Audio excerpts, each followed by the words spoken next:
Bonjour à tous et bienvenue pour une nouvelle pause Qigong. Aujourd'hui, on va continuer un petit peu le Neigong, mais cette fois-ci, on va s'intéresser aux bras et on va faire aussi, on va changer un petit peu, on va arrêter les balancements, tout ça. Et ensuite, par la suite, sur les prochaines vidéos, je reviendrai sur des exercices plus doux, comme on est en hiver, des exercices plus lents, plus tranquilles.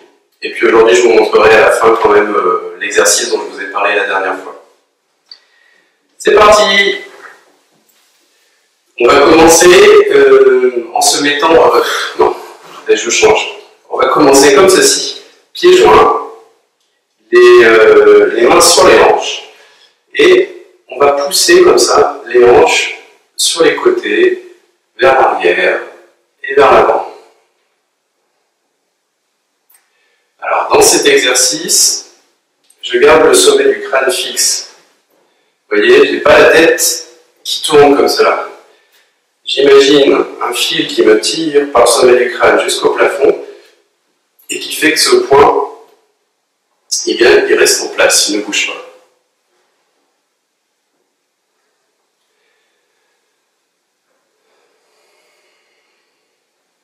Alors, il faut choisir une amplitude qui soit confortable. On n'est pas obligé d'aller chercher à fond sur les côtés.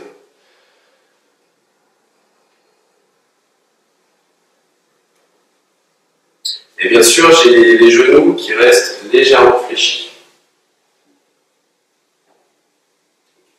On change de sens. Si vous préférez, vous pouvez placer les mains comme ceci.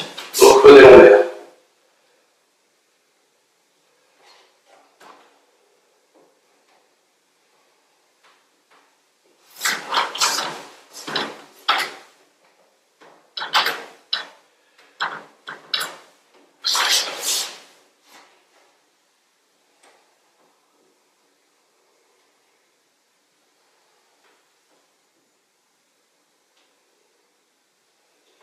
Ok, encore un.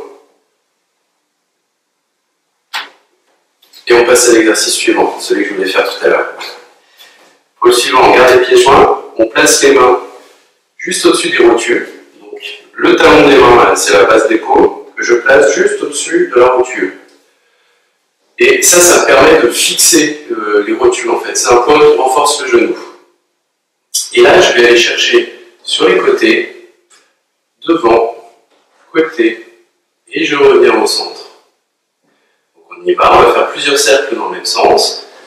Côté, devant, côté, et je reviens. Et c'est pareil, ma tête, vous voyez, elle n'est pas en train de bouger, je ne sais où. Elle reste fixe. C'est parti.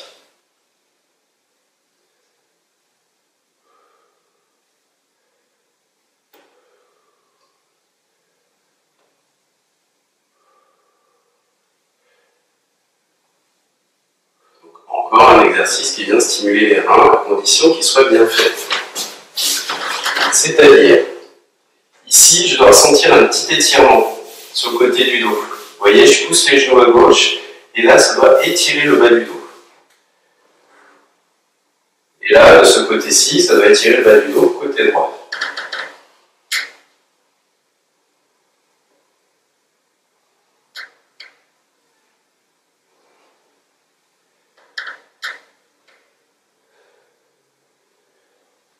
On va changer de sens. Alors, petite difficulté supplémentaire.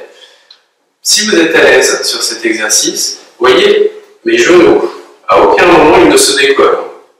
Comme ça, ils restent vraiment forts. Ça me permet d'aller chercher loin sur le côté et sans risquer de me faire mal au genou. Et là, en fait, en même temps, si vous êtes à l'aise, cherchez à garder les pieds à plat au sol.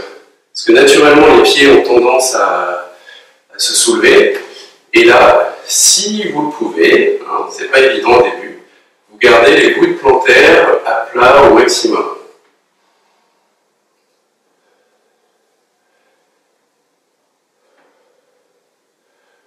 Ok, dernier.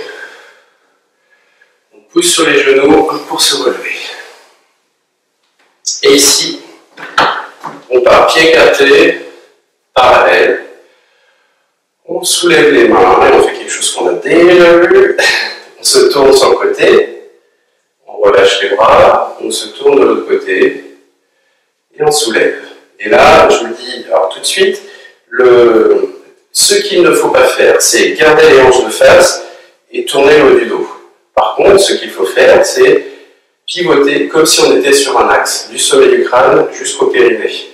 Et là, je pivote. Vous voyez la différence entre ça et ça. Là, c'est le dos qui se tourne, les hanches restent de face, alors que là, je pivote à l'intérieur de l'aine. Voilà, autour de mon axe. Ouais. Allez, on essaye comme ça. Ici, on monte et on relâche. Allez, toujours pour les mains cet exercice. Et donc les mains, je vous rappelle, c'est la vitalité. C'est ce qui nous permet d'être à la fois dynamique, mais en même temps, on n'est pas énervé. Ça stimule l'énergie vitale, mais on n'est pas, voilà, on n'est pas excité en fait. On est bien. Ici, on va tendre les bras un maximum en haut et on va relâcher les fesses. Je pousse les mains vers le haut, je relâche les fesses. Continuez.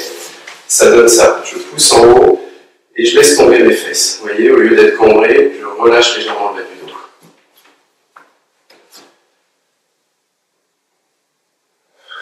Et je relâche. Les mains, elles passent dans cette variante, hein, on peut le faire de plusieurs façons, mais dans cette variante-ci, les mains, étant donné qu'on les étire, elles vont être au-dessus de la tête. Vraiment à l'aplomb de la tête, hein, c'est-à-dire elles ne sont pas devant. Voilà.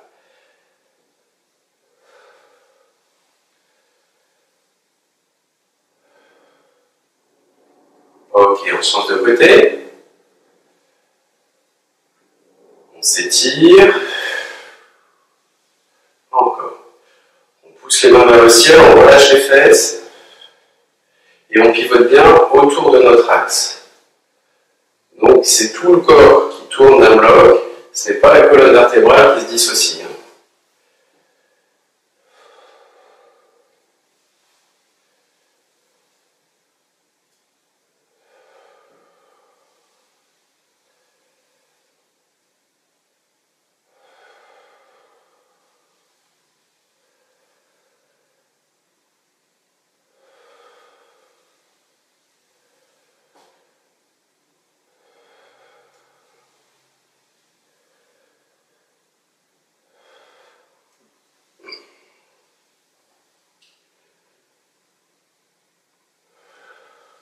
Inspire. Et expire. Encore, inspire. On s'étire, on relâche les fesses et expire. Et une dernière fois.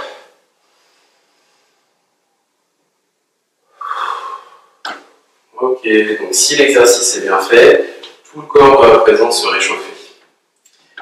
Et si jamais il ne se réchauffe pas, vous mettez sur pause et vous continuez jusqu'à ce que vous sentiez de la chaleur à l'intérieur de votre corps. Vous êtes bien réchauffé. Voilà, on avait fait l'Equasquat la dernière fois. Et aujourd'hui, je voudrais... en fait, l'Equasquat, vous vous souvenez, hein, c'était ça. C'était on relâche le bas du dos et on remonte. On va en faire un petit peu. On n'en fait pas beaucoup, on en fait une petite dizaine et je ne donne pas d'explication. Simplement, quoi, peu d'explications. Vous vous souvenez, on relâche le bas du dos d'abord. Je fais rouler les mains en bas du dos.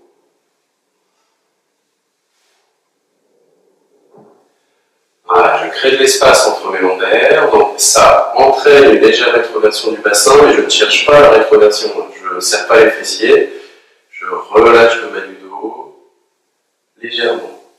Et maintenant, je descends. Main devant, sous le nombril. Je relâche le bas du dos et je descends un petit peu plus bas.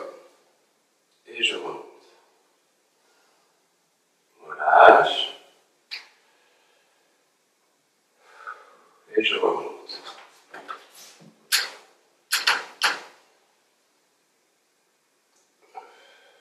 Je rentre le menton en même temps que je descends.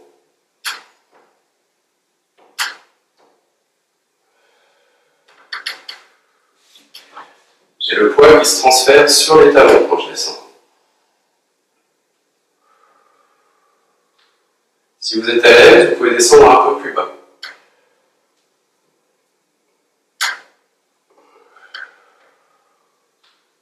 Si jamais vous avez mal au dos, vous faites des petits mouvements.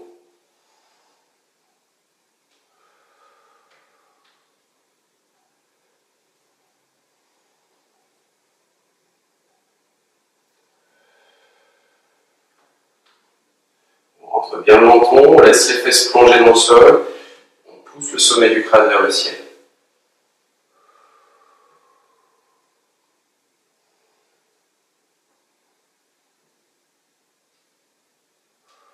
On en fait un dernier.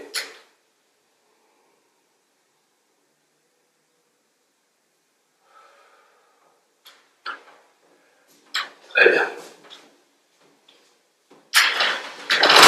Ici, on va travailler au niveau des bras. Donc là, vous avez vu ce système de pompe en fait qu'on actionne quand on fait nos quad-squats. On sent l'étirement dans le corps et on relâche. On étire et on relâche. Et ça agit au niveau des fluides, de tous les fluides dans le corps.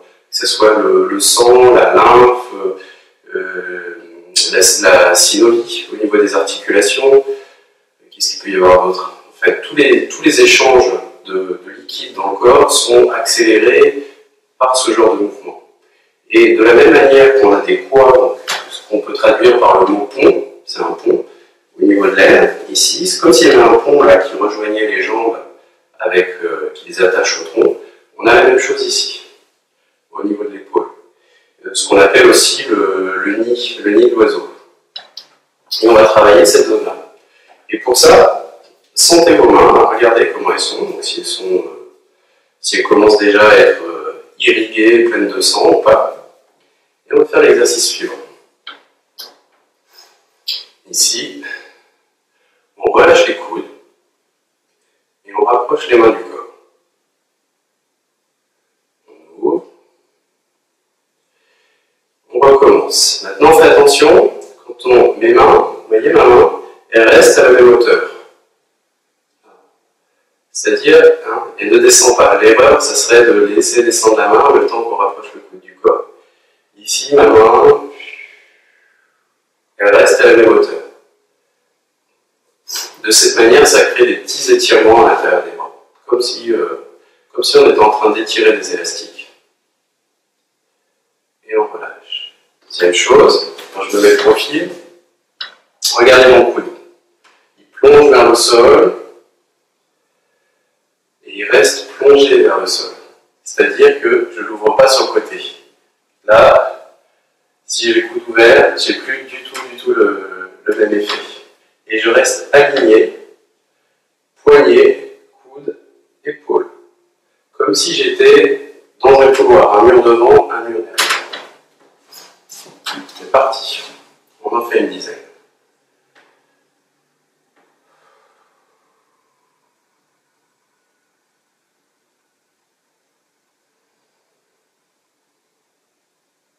On pousse les coudes dans le sol, on relâche.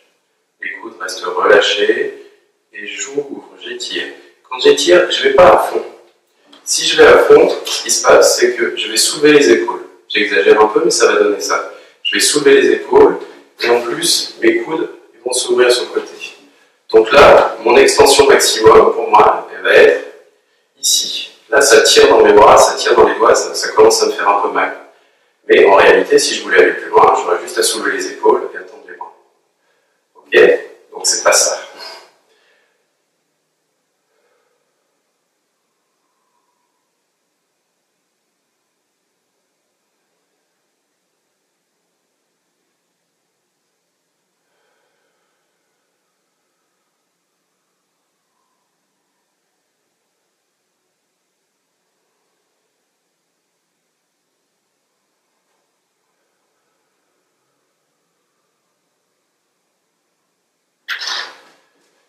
Ici, on rapproche, et là je pousse mes coudes dans le sol, je les pousse pour de vrai, hein. J'ai une vraie pression des coudes dans le sol. Je comprime, je relâche, et j'ouvre mes bras. Je relâche, je pousse mes coudes dans le sol, mes mains restent à la même hauteur, et je relâche. Et j'étire mes bras. Encore. Je pousse dans le sol, je relâche, et j'ouvre mes articulations. Relâchez un peu. Là, ça doit commencer à tirer au niveau des épaules, quand on n'a pas l'habitude.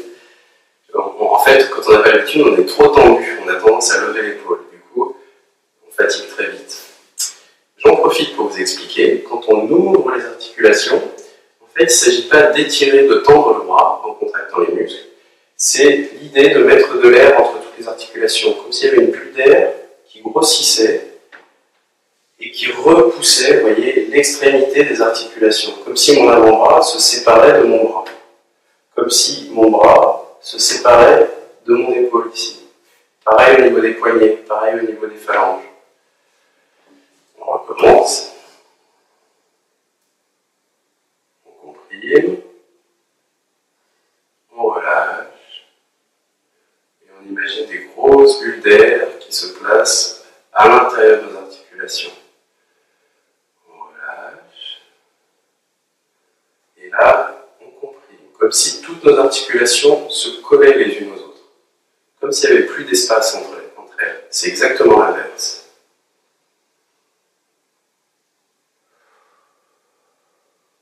On relâche et on comprime. Relâche et ouvre. Relâche. Compression. Et relâche. Et on met de l'air entre toutes les articulations. Encore une fois. On relâche. On comprime. Et on relâche. Ok. Comment est-ce que vous sentez vos mains? Regardez. Est-ce que vos mains deviennent rouges, avec le sang qui afflue dedans? On peut aussi avoir la sensation de transpirer au niveau des paumes. C'est une sensation physique. Alors, les mains ont tendance à gonfler, mais c'est très bon pour la circulation, hein, n'ayez pas de crainte. Et en même temps, elles peuvent devenir moites légèrement. Et ça, c'est le signe que tout circule bien à l'intérieur du corps. C'est un très bon signe. Et elles peuvent se réchauffer, bien sûr. Et maintenant, on va partir sur l'exercice dont je vous avais parlé au début de la dernière séance, sur les balancements. On va se mettre pieds parallèles, écartés de la largeur des hanches, comme ceci, et on va se balancer d'avant en arrière. J'exagère un mouvement en soulevant les talons, en soulevant la pointe des pieds. Okay, en réalité, c'est un mouvement un petit peu plus lent, et on n'est pas obligé d'aller aussi loin que moi.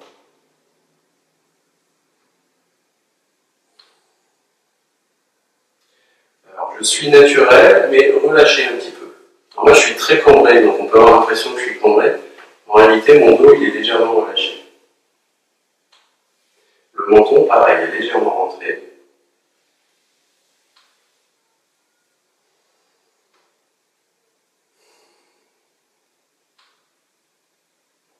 Très bien. On va avoir un mouvement des bras et ensuite on va associer les deux. Pour les mains, on va faire cet exercice. On monte les mains, on les ouvre devant soi et on les laisse redescendre.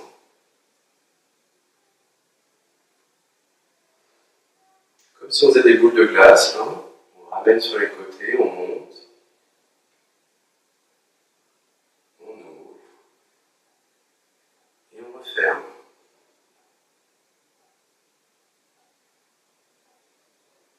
On fait nos boules de glace. Et c'est ce mouvement de faire une boule de glace en fait.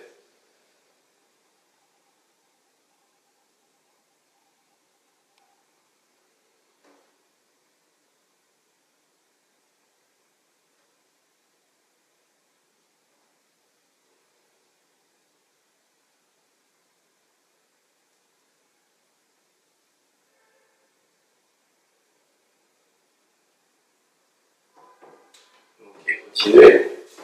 Et en même temps, on se balance. C'est le poids sur l'avant des pieds, sur les talons. J'ai mal fait, je le refais.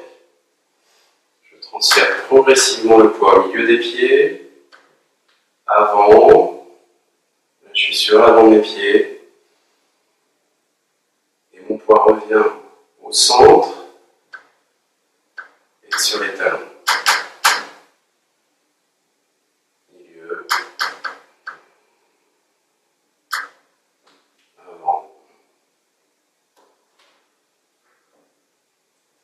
Au centre. Et sur les talons. Ici, on monte. Quand on passe les mains sur le côté, on pense à rentrer légèrement le menton.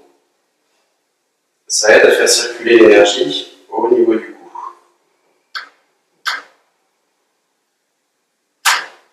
Ici, l'énergie monte dans le corps. Moi, je vous le dis, vous n'êtes pas obligé de le sentir, mais ce qui se passe, on est en train de faire monter l'énergie le long du corps. C'est pour ça que là, je rentre le menton pour l'aider à passer derrière le cou. Et l'énergie redescend sur l'avant du corps.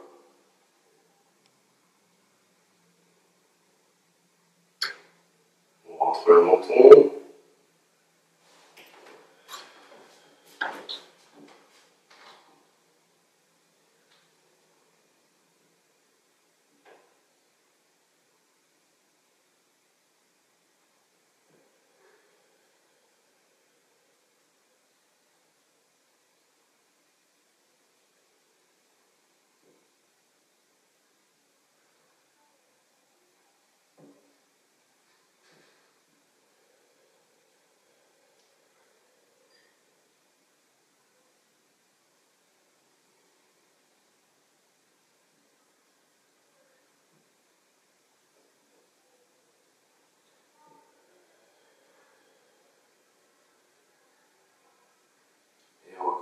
Une dernière fois.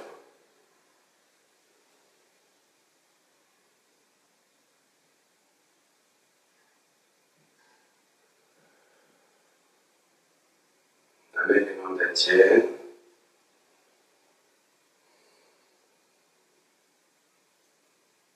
Et quand je ferme les yeux, en fait, je me concentre sur la zone du dantienne, toute cette zone à l'intérieur du ventre. Comment dire, la concentration, l'énergie suit la concentration. Donc, quand je me concentre sur le dantienne, je replace l'énergie à l'intérieur du dantienne.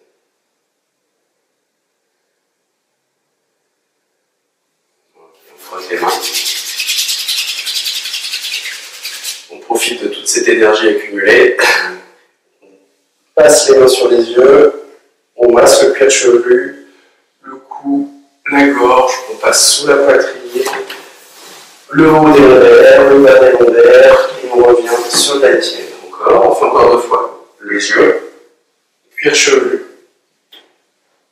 la nuque, le cou, la gorge, on passe sous la poitrine, le haut des lombaires, le bas des lombaires, le ventre, et encore une fois.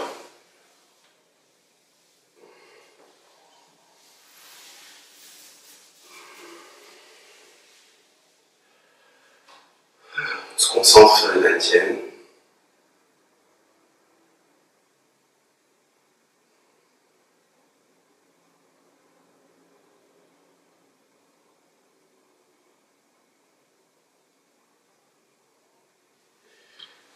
Et on resserre les pieds, talons joints.